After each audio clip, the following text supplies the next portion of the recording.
stacking and kind of these other cultural reasons, the work culture reasons. Again, and like Leora said, if they're not addressed, they have to be addressed from a workplace culture level. They're not going to be addressed from an individual level. And a lot of times I think we put the onus on women in sports media, like, well, if you worked harder, you'd get farther. And honestly, like there are just, you know, for a woman who, let's say she works in TV sports news and is pushed aside for someone younger and less experienced, even though she, you know, could continue on for another 10, 15 years in that role, there really isn't a workaround. There is no working harder that's going to get you around that. So these are some of the, I think, you know, when we look at, I would like to see some of these issues eventually addressed. Yeah, I think in the last couple of years, we've all gotten quite familiar. If you read the news anyway about sexual harassment in sports, we've all gotten familiar with the concept of the dick pic. At least those of us who may not have received them before, we now know that there are women working in sports who do get that quite often. But in my research, I think a couple of the things that really stood out to me, you know, when I conducted my research, online harassment was a big thing. We had just come off of Gamergate, and Julie DiCaro was writing quite a bit about her experiences with online harassment. But during the interviews for my research, I was finding out a lot about hostile work environments and the ways that men would expect these women sports journalists to, you know, come with them on a date or, you know, meet them in their hotel rooms. And if they didn't do that, then they were effectively shut out and shunned and unable to perform their duties. They couldn't get an interview response from that athlete or coach, because it was often coaches too. I had participants say that they had never had like a strictly professional or platonic interaction with a male. It's usually like you usually can read between the lines and beneath the surface and see that it's sort of an expectation that, hey, if I answer this question for you, then I expect something in return, and it's usually something sexual in nature. So definitely the hostile work environment part, but also stalking. One of my participants had an experience with a stalker, and it's not the kind of stalker that you might think of in terms of someone hiding behind the bushes outside your home and peeping into your windows. But in this case, it was someone who was just hounding this woman through social media. She blocked all his accounts, and he continued to pursue her through his organization's social media accounts. And then when the sportscaster told the organization about it, her boss effectively said, well, you know, we need you to cover that team anyway. So they didn't really listen to her. So yes, without repeating what all has been said, there are many manifestations of sexual harassment in sports. And, you know, I think this conversation is just kind of scratching the surface of that, to be honest. The only thing I could possibly add to this is just to say that I think, you know, we often think of sexual harassment as involving sort of, you know, a request for sexual favor or something of that kind, but it also could be just, and I've heard about this in the sports industry also, and also in the finance industry quite a bit, you know, talking about a woman's marital status or her romantic life, or saying, why aren't you married yet? Do you have a boyfriend? You know, those kinds of comments. And frankly, I talked to a victim of that who said, well, that was just bullying. That wasn't sexual harassment. And I was like, no, that's sexual harassment, right? That was a focus on your gender, on your romantic life, on your personal life, because you were a woman. So those kinds of comments can be, you know, really, really harmful and make it very difficult to do one's job.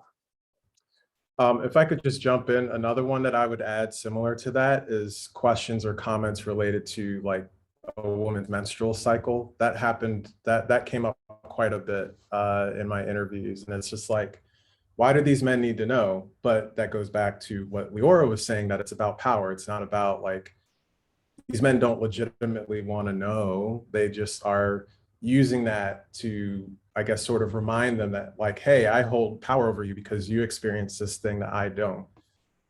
Just wanted to add that. That was something that I experienced too. There were times where I could tell people were testing me.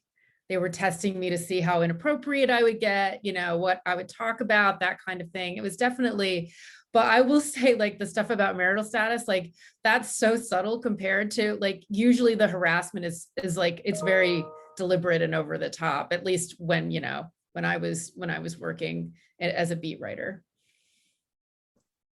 Thanks, everyone. And similarly, through the research that Katie and I have been conducting, we heard stories of rape, of physical abuse, the creation of hostile work environments through the use of sexist and crude commentary, singling out women employees and engagement in unwanted physical contact, as well as purposeful tactics to harm women's careers. And one thing that really stood out to us is the fact that women were really responsible to protect themselves. They were responsible for really handling the behavior of their male colleagues, and all 21 of the women who we spoke with dealt with this on some level, definitely varying degrees of it. And obviously some of that had to do with the position that they were in, the length of their career, and so on and so forth. But it really runs the gamut of everything that our panelists have mentioned, and stories that I'm sure that a lot of you in attendance have seen on social media or heard from other folks working in the industry. So the next question is for everyone, and it's kind of two parts.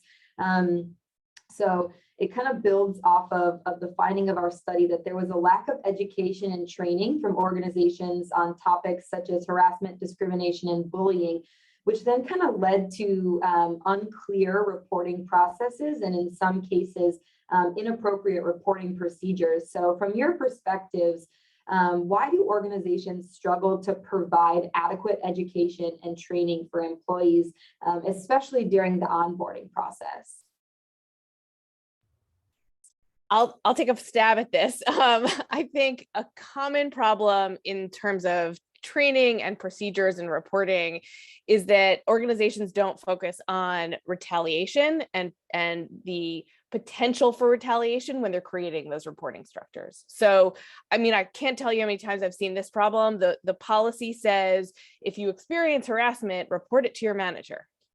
But like 50% of the time, the manager is the one who's the harasser. So that leaves you nowhere, right? And leaves you with no person to go to, no source to complain to. And then you complain to your coworkers who can't do anything about it, but they get angry on your behalf. And then the whole toxic workplace culture unfolds that way. So that's like one just big flag that I don't know why companies keep doing it, but they keep doing it that way.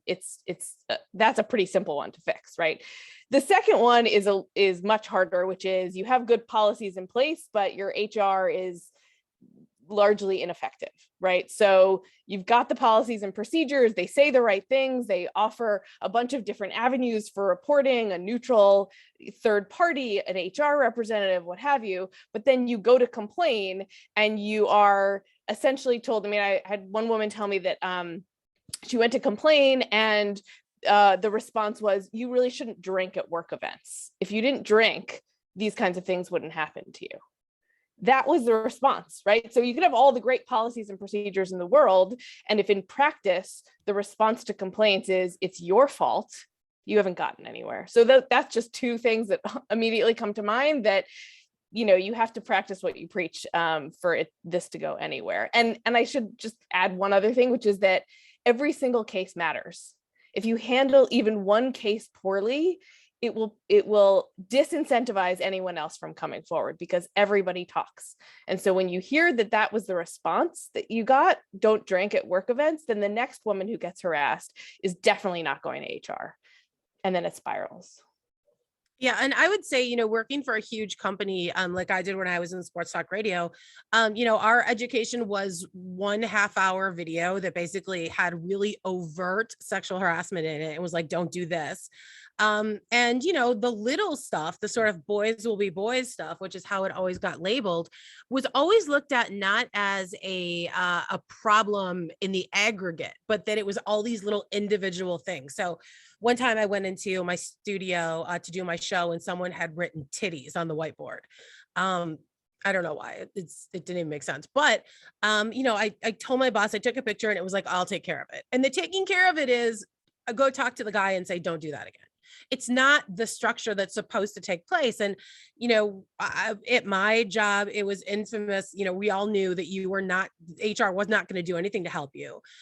We had first a man in HR whose big issue was that it was unfair that women get to take time off for having kids. So he already had a chip on his shoulder about that. The second time, I had a woman who was older, who was not on social media, who sort of, you could tell, had gotten where she was by sort of playing along with the boys and sort of being like, well, you know, you are in a man's field. What do you expect? What do you expect if you come in here and you're the only woman? They're going to do stuff like this. And so, you know, it really sort of drove home the idea that HR isn't there to help you. They're there to protect the company, which, you know, I knew intellectually, but, you know, I was always shocked by the lack of concern and the lack of being able to see a bigger picture that HR had in a huge company. I will echo the HR is not your friend point of view like that. I think that, you know, that was definitely the word early on when I'd seen other women that I knew go to HRs at various companies that I worked for, heard about at other companies. And they really are there to protect the company. And what does that mean? Well, often that means that they want to protect the employee they have the largest investment in. And so and that employee is generally going to be the more powerful person. So, so let's think that harassment is happening to women who, and you know, think I was hired in 1997. So right through the 2000s, 2010s, like I'm looking at it through those years. And often those women are younger. They are often more junior. They often are considered to be, well, we had to hire a woman. So they're not going to get the institutional support that the more powerful, deeper salaried, longer invested employee is going to have. And so oftentimes, you know, I would see, and certainly, you know, hear that you know, the claims were turned against the person who made it more often than not. And you know, why did you drink is often, you know, is the type of thing, but you can spin that into any situation. There is no situation that you can't make the person who brings the complaint responsible for in some way. And I think that, you know, again, you're looking at a culture that values certain voices and others are less valued. And that then becomes expressed in every way that it can when you're talking about, you know, protecting the company and protecting the company's investments. For me, it's all about the structure. You know, the argument that I make in the book is that through all of these forms of mistreatment, whether it's harassment, whether it's bias for certain positions, like Jane mentioned, the responsibility seemingly always falls on women to overcome that bias, that harassment. And so these trainings, these processes through which people report, they don't do enough to address any of that. And I think that point has been made. But I think it also, I don't want to give HR offices or trainers a pass when I say this, but I would say that I think that HR trainings for sexual harassment aren't necessarily well equipped to really kind of break down those barriers, because, you know, if you think about someone who thinks it's okay to send inappropriate pictures of their genitalia, I don't know that there's anything that is going to be in a sexual harassment training that is going to dissuade them from doing so. They already came to that organization with the mindset that, hey, I can send this to someone.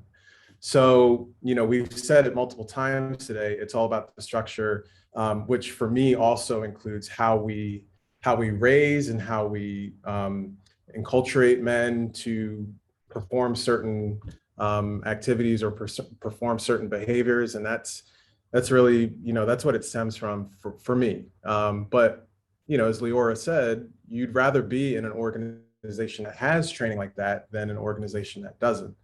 But it just goes so much deeper than that.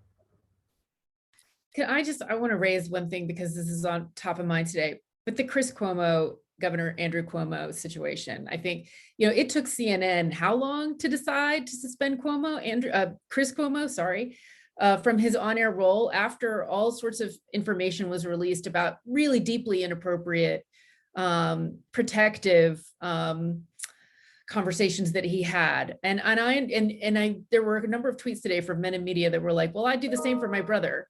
And, you know, whereas, you know, I think about, well, what about who's relating, who has empathy for the women who were silenced because of that, or who were, you know, raised to a certain level of inappropriate scrutiny because of that? Like, why aren't, you know, the impulse of so many men in the media is to immediately empathize with the harasser in this situation, or the protecting the harasser, as opposed to the women who were silenced. And I mean, as long as we have that, and then for CNN to take as long as it did to suspend him for that, I think that tells you a lot about the process right there. We have an immediate example of how this works playing out, that just today in real time.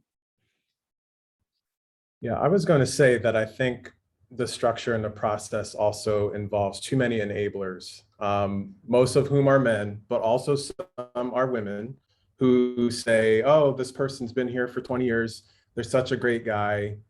He wouldn't do anything like that. Or I'm sure he didn't mean anything malicious by it.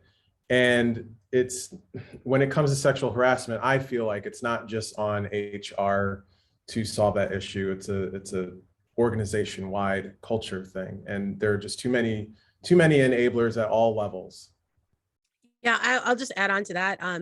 I recently was just featured in a story in the Chicago Tribune that focused on the harassment that women in radio in Chicago have been on the receiving end of. And it was funny. They did find a couple women to say, well, I've worked here for 20 years and no one's ever done anything. I've never seen anything like that. I just don't be that woman. Don't be the one woman they drag out to point out, to try to invalidate other women's experiences. It's so frustrating. I can't believe that women are still willing to do this to other women. But, you know, especially if you're online or you're watching the reaction to a story like that coming out, that's all that people need, is one woman to say this didn't happen, to brand all the other women involved liars. And, you know, people who are out for a buck, or people who are just trying to get attention, or people who are upset that they lost their jobs. And it's really unfortunate that's still happening today. I know that it happened when the Me Too movement first really kicked off, and we were watching a lot of big time news anchors go down. There were all these women. I think Rachel Maddow came out and spoke out for Tom Brokaw.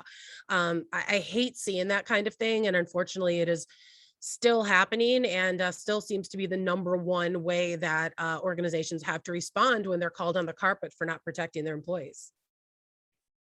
I've been thinking about that a lot too. And I've been thinking about the impact of the Me Too movement a lot, and the idea that, you know, it's focused so much on those few celebrities, right? Those men who were removed from their positions, who were punished in some way, right? Really, the story is the enablers. That is the story of the Me Too movement that has not really been covered, right? Because that's the story of cultural change. You could take out all those, you know, male leaders and you would still have a problem. So, you know, we keep going around in circles because we're not focusing on the right issue. These are all, again, really great points, and things that, again, when Liz and I did this work, again, we found these kind of issues with HR and reporting, and who should they go to, and what happens if the person you report to is the harasser, or it is your boss who you don't think is going to protect you. And again, to Julie's point, we had a few women who also spoke about the harassment or a hostile work environment is not just created by men, that women can play a role in perpetuating the system and making it, again, an uncomfortable work environment. When, again, maybe they played that game for so long, and then they're kind of protective of that space as well. So again, similar to a few things that we found in our work. We want to talk a little bit about this kind of overarching theme or experience that we found in our study, where this process for women in their careers started with a passion for sport. They all talked about how they love sport. That's what got them hooked, right? They had good experiences playing, or they would watch, and again, kind of had this really strong bond with sport. And that led to that interest in working in the sport industry. These hostile work environments that they start working in this area that they love, led to this tension between their personal love for sport and their professional, tension now being in a place that does not treat them well. And this kind of sense of betrayal, that they were betrayed by this love and passion for sport. And they talked a lot amongst that kind of process of that passion, which led to working in the sports, and that those tension was all kind of influenced by this narrative of scarcity, that there are only so many spots open, that if you get that job, you need to keep it, you need to network or work your way up. So you need to kind of bear through perhaps some of the experiences in order to not damage your reputation, your networks. And that caused, again, some women to not report, to not leave organizations or positions, or to be concerned about, again, disrupting those existing networks if they were to report or, again, look to do something about the hostile work environments and their harassment they are facing. So we recognize that this is really a cyclical process, a cyclical issue that's happening that needs to be disrupted. So our last question that we're going to pose to all of you, and again, for anyone in the audience, please feel free to use the Q&A to put in your questions. We will ask the panelists after this one. Our last question being, what do sport organizations need to do at this moment to create change? I think that if you want to have, any kind of marginalized person in your newsrooms, which these days everybody does just because they want to be able to point to it and say, we have a diverse newsroom. I think that the women have been fed a line that there are only so many spots, which, it sort of puts us in the position where we're all in competition with each other, which should not be the situation. It's easy to say we just need more women. We need more women across the board in hiring positions and firing positions in the newsroom, everywhere, which we do. But for me, the bigger issue is that I felt a ton of pressure in both organizations that I worked in previously to be the cool girl, which means you can be here as a woman, but I don't want to hear you talk about feminist issues. I don't want to hear you talk about your bodily rights. I don't want to hear you talk about athletes that have harmed other women. I don't like that stuff. All is outside the pale. You're here to be the cool girl, to smile and be cute, and to go along with all the like vaguely harassing hijinks, and to laugh it off and make jokes about it and not take it personally. And if you can't do that, then you are not welcome here, and you're sort of on the outside. So it's not just that we need women in these positions, because, I got fired by a woman who took over and immediately fired all the women on the station. We need women that are committed to women's voices in all their diversity being there, whether you are going to be the cute girl who only wants to talk about fantasy football, or whether you're going to be the woman who's going to say, hey, we've got a whole spate of athletes abusing women, let's talk about it. And right now we do not have that freedom. So I think that when outlets are thinking about bringing in women, they're thinking about bringing in a very specific idea of a very young, very cute, very sort of pliable woman who will not step outside the box. And I don't know how to change that issue. I would love to hear thoughts from other people. I'll talk. I have thoughts. So I felt, Katie, like when you were talking about that, you were describing me and my career. I was like, how did she get in my head? So, I mean, absolutely. I got into sports because I was a basketball player. I played basketball all the time. I played pickup basketball when I moved to New York City. I bought a, leather ball so that I had the nicest ball whenever I walked onto the court. I, endured the, hey, you want to play shirts versus skins comments so that I could play pickup, whatever, I was unfazed by it. And I felt like that gave me the thicker skin that I needed to actually be a sports writer, that actually got me further along than a lot of people would have tolerated, because I was used to that kind of environment and that back and forth. I think though, again, the benefit of longitude, I don't really think that sports media organizations want to change. They're not creating their programming for me. They're creating their programming for an audience of men. Now, and I'll give this anecdote, and I've told it before. When I did the first three-woman sports show with Sarah Spain and Kate Fagan called The Trifecta, Saturday mornings on ESPN Radio, I once asked whether or not we had more women in the audience since our show had come on. And I was told, well, actually, we don't count women in a sports radio audience. And that's true. The arbitrage ratings don't count women. They count men age 18 to 54. The women in the audience are invisible. The programming is not created for them. Do you want to know why sports talk radio is so sexist and loud and there aren't a lot of women in it? Well, because they're creating this programming to sell products to men and advertise to men. So to me, you really just have to create all new structures. You have to create new structures that care about women's sports, that care about women in the industry, that want to provide content for women that is compelling and is geared toward them, that understands the way they watch and play and engage with sports, and is able to cater to those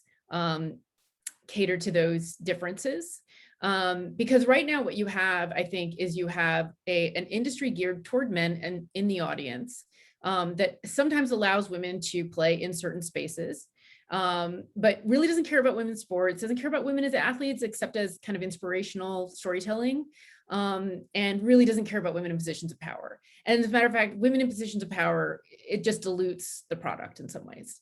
So to me, I don't necessarily, the changes that sports organizations want to do when it comes to this sort of stuff, which is, to create kind of working groups in-house to talk about these issues. And what that means is more work for the people of color and for women who work in those places, but doesn't actually lead to a lot of functional differences. You can see what they value by what they spend their money on and who they're spending their money on and who they're creating programming for and who they're putting in those places of power. And so right now, I certainly don't think it's up to me to solve, but I think there's a lot of money to be made by somebody who can figure out how to provide this content. Because, if you look at the way younger people are watching sports, they want to see women in position of power. We just did some polling on this at Marist. They want to see women in position of power. Within sports, they are watching women's sports more. Women's sports are important to them. It's important that you have women's sports in the pantheon of their sports offerings. And so to me, I think men in executive positions are fine with leaving money on the table. Economics is a defensive sport as well. It's not just on offense. And so I think, but if you have somebody who's able to find a way to monetize that and to create some of those products for women who want to engage and not be left on the sidelines for this, I think there's some money to be made in this. But I don't think it's going to come from the traditional players. If I could just jump on that, because I've been thinking about that a lot. I came to the concept of workplace discrimination from the perspective of workers, right? From the perspective of the victims of discrimination. And I often now write about an alignment of interests between employers and employees, because I don't actually think we're going to get anywhere if we just keep talking about what workers deserve. We have to be talking about the financial incentives for companies to make changes, because that's why they operate, right? That's why they make changes. And, Julie was talking about sort of stereotypes, the stereotypes of women that they want to see, right? And I was thinking about, I was at physical therapy today, and next to me, at the table next to me, was this 85-year-old woman, and she spent the entire time talking about the Eagles. I think there is a very limited view of what a sports fan is, or who watches sports, or who cares about it. And like Jane said, they're leaving money on the table because they are focused so narrowly on this stereotype of who is an athlete, who is a fan, also who gets harassed. We've been talking about it from a very gendered perspective, obviously, because the majority of victims of sexual harassment are women, but there are also men who don't fit the stereotype of masculine, aggressive man who are the victims of harassment too, presumably in this industry. So, I think, again, money is being left on the table when you focus so narrowly on your stereotyped notion of an athlete, of a fan, of a reporter, of what have you. So I think we need to go at it from that perspective. I would just quickly add, and I feel like this is low-hanging fruit because I ask this question every time there's a famous male harasser, but maybe it's not so obvious. Can organizations please start screening the men that they hire, like from the perspective of the women who have worked with them? I mean, we know that it's kind of a boys will be boy industry. So you have men who know each other and they hire one another, and decisions are made by men and men are hired. But, there are women who have worked with these men who would be willing to talk if they actually had someone who would reach out to them. I mean, I knew a young woman who worked with the now Cleveland Guardians who was harassed by Mickey Callaway. Did the Mets reach out to her or anyone else there? No. Would he have gotten hired as manager of the Mets? I would hope not. But, I feel like that's just a relatively easy, obvious step that organizations aren't taking, primarily because they don't care about women generally. It's, you know, they want wins, they want money. And that's, you know, I think the lack of screening that sort of stuff tells you what they're all about. Perfect. Well, we're going to get into some of the audience Q&A questions that have come in. Again, we have about 10 minutes, so we might not be able to get to them all, but we're going to try and go and answer them in order. So one of the first questions that came in was, if you were a lower level staff male in a systemically misogynistic company, how could one go about initiating change?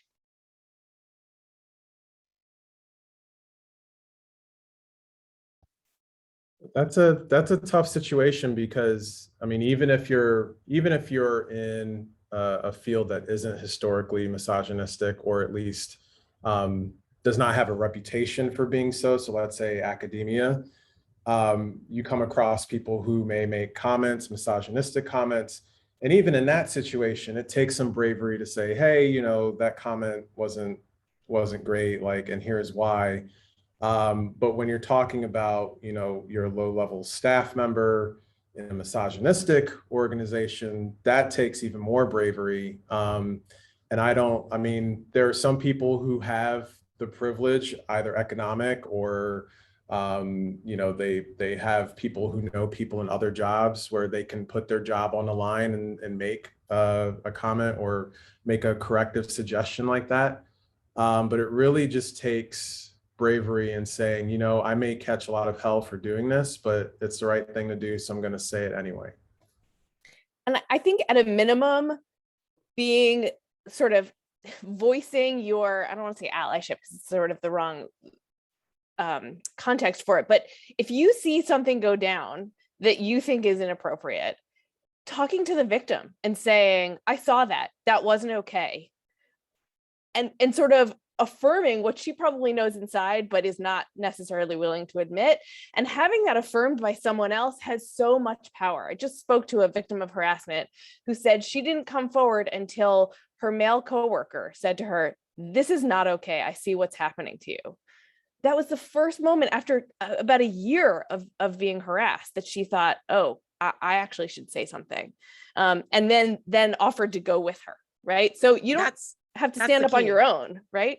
That's really the issue. I mean, when we look at the people who have really gotten taken down by Me Too, it's been in situations where there are 5, 10, 15 women who can all go to HR together. I had a lot of coworkers say to me, hey, I saw what happened today and you should go to HR. I didn't have any say, I will go to HR with you and sit there with you and tell them that I saw it too. And, you know, when I was working at my most recent employer, we had a couple guys who were publicly disciplined for saying sexist stuff.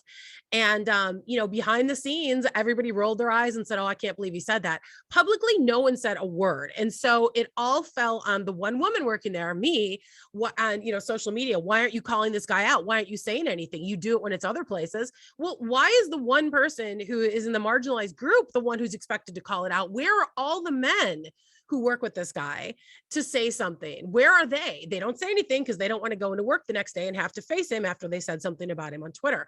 And that is where I think that what Guy's talking about with courage really, really comes into play. And unfortunately, we see very little of it. I love these responses, because one of the things that the participants in our study really wrestled with was this idea that their male colleagues were their friends. But their male colleagues often were unsupportive in these types of situations. So I think having these types of discussions and offering this type of support in the workplace is absolutely necessary in creating change, but also being supportive of victims of harassment, of discrimination, and those sorts of things. I want to give a shout out to the attendees, because these questions that you're submitting are incredible. This next one is, as an employer looking to create a comprehensive policy, training, and education to prevent and address both gender and race discrimination, what are some best practices to ensure that these policies, education, and training are effective? I'll start. Culture is set from the top, and it has to be repeated over and over and over again by those in power for it to trickle down. You can't say it once and expect that people will get the point. You have to say it again and again and again, so that your middle managers and then your low level managers start repeating it as sort of the organization ethos. And you have to have zero tolerance. If you let an example slide, right? If you say, well, that wasn't so bad, or this person is so important, you are like directly counteracting the culture and the policy that you claim to be putting in place. And so you can't do it. You will have no credibility. You have to say it over and over again, and you have to toe the line in terms of your practice. I would say you need to do stuff in person. Like having somebody sit in front of their computer and click through a harassment training program is useless. It's useless. And it also tells that employee just how much you care about this. So I feel like the way you're conveying this information, having somebody sit down and like role play for an afternoon, okay, so maybe it's kind of hokey, but at least you're showing that you care enough about it to take somebody, you know, out of their job stream for a day and actually go through the motions of this sort of thing, being led by it. And again, as Leora says, if you could have that led by somebody who has actual juice in the company, as opposed to a functionary who's there just for the purposes of instilling this, that sends another message. But right now, the way things are done is it's just box checking. And as long as you're sending the message that you're just checking a box, nothing's going to change. And you have to have those uncomfortable conversations, right? Because it's uncomfortable to report, it's uncomfortable to investigate, but you have to communicate that it's okay. We're gonna sit with those uncomfortable conversations and have them. If you are just doing this on your computer screen, you are not practicing any kind of uncomfortable conversations. I also think that having a social media component to this is such a huge part. It's such a huge part of what's happening to people who work in media these days, the responses and the harassment that comes in via social media. And I went to higher ups too many times saying like, you know, I'm being threatened. I'm being, you know, they know where they've been talking about my family. And the responses were, you know, I'm not on Twitter, so I don't really know about all that, which you have to. You work in HR today, you have to understand social media and the dynamics of it. And I got, you know, could you just get off Twitter? And I got, maybe be less controversial, and then people won't say things like that to you. So it really has become a huge pet peeve of mine when people who work in HR don't bother or take the time to learn about the spaces that their employees are being subject to. And I think that's really inexcusable. Maybe on that note, the last kind of question that we'll have time for, it's asking about how we can deal with these issues when, again, some of our students and our attendees are again at the intern level, right? They're just trying to get their foot in the door, and they feel like they are lower on that totem pole. So again, really lacking maybe perhaps that power, feeling the power to be able to address some of these concerns. So what kind of suggestions or advice would you have for those who are again at that internship level? One thing that I would say, because there really isn't much that an intern can do to change culture. You just aren't going to have the power. But what you can do is notice. You can notice what the power dynamics in that corporation are. You can notice who is in control and who is trying to change the dynamic or set the tone. Because you want to align yourself, and you ultimately want your career to be with people who are going to create supportive environments that uplift the things that you care about. So maybe in the internship situation, you're not going to have a lot of control, but you can learn a lot. And then you can use that and what you've learned to make sure that you're working at companies that support those things that you find important, working with people, because people change jobs all the time. And if you find somebody and you notice somebody in your corporation that then rises to the level of CEO somewhere, maybe you're like, well, that's a place that I ultimately want to work, or I want to send people to, or I feel good about recommending people to go to. So what I would say is, I think it's really important that a lot of this is, we're talking about power dynamics today, and who has power.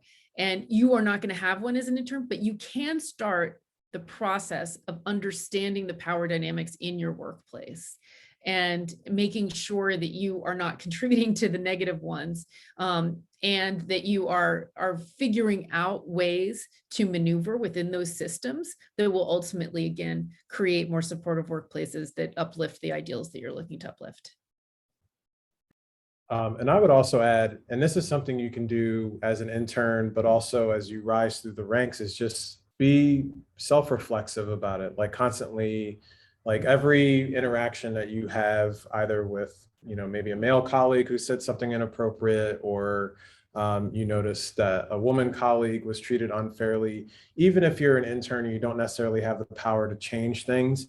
Look in the mirror and say, did I do anything within my power, little as it may be, to perhaps change the culture? Did I tell this woman that I noticed what happened? Did I in that moment think that it was okay? Did I laugh at that joke? And then, that along with Jane's suggestions will help as you advance in your career, and you can assume some power and then start taking action. I think now is the time to start having those conversations with yourself. And also, if you're an intern as part of a class, and you're getting course credit for this, then your professor and your academic institution has responsibility for the experiences that you have. So you should be, very forthright with them, coming to your professor, coming to the institution and saying, this is what I'm seeing, this is what I'm experiencing, because I hope our academic institutions will cut off relationships with placements that are not healthy and productive for our students. Thanks everyone so much for joining us today. Special thanks to all of our panelists for their time and their expertise. This was fantastic. I'm obsessed with all of you more than I was at the start, and think you are all more brilliant than I already did think. So again, thank you everyone for joining us, and be on the lookout for a follow-up email from us with more information about our research, future webinars on the topic, and potential industry collaborations. Thanks so much. It was fun.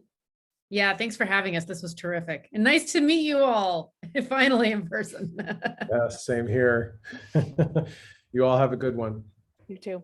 Bye. Thanks everyone.